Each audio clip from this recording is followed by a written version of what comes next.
The National President of the Nigeria Union of Petroleum and Natural Gas Workers, NUPENG, Mr. Igwe Achese. Now, former UN Secretary General Kofi Annan has asked the federal government to boost efforts to improve the economic situation of the people as part of its strategy to combat the terrorist group Boko Haram. He says that way many economically vulnerable people will not be manipulated to join in the deadly attacks. Mr. Annan was speaking at the plenary session of the One Young World Summit in Johannesburg, where youth from all over the world are meeting to discuss developmental challenges threatening their future. Our South Africa correspondent, Betty Dibia, reports. With our own money, we buy clothes and shoes for our sister in village. 1,500 delegates from 192 countries, all sharing a wide range of challenges to the world they live in, and all seeking to be a part of the solutions to these challenges. Also participating through Google Hangout were millions from around the world. The issues range from education to unemployment, terrorism, sustainable development, and violence. Education is power. If you're educated, you're enlightened, you fend for yourself, and you can protect yourself from being manipulated.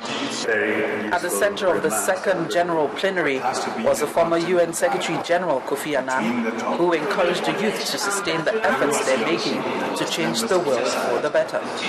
You are the global citizens, and I encourage you to think globally, even though you may have to act locally, because what you do and what others do have impact on each other. Many of the participants, like Tobi Oluwatola from Nigeria, had questions for the former UN scribe. His centered on the federal government's efforts to combat Boko Haram. I've had the chance to discuss it with some of your senior officials as to how is to try and find a way of not only fighting Boko Haram, but also creating the type of economic development in the north, in northern Nigeria, which is one of the most underprivileged parts of the country, to get the people to have hope in the future and work with the authorities in hunting down the Boko Haram elements.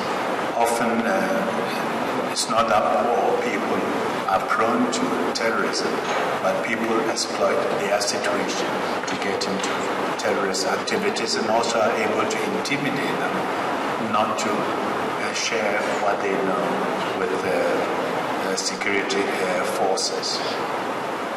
According to the former UN Secretary General Kofi Annan, the delegates and indeed young people around the world must responsibly establish and sustain focused efforts to engage those making the decisions shaping their lives. That way, they will be taken seriously. From the One Young World Summit in Johannesburg, South Africa.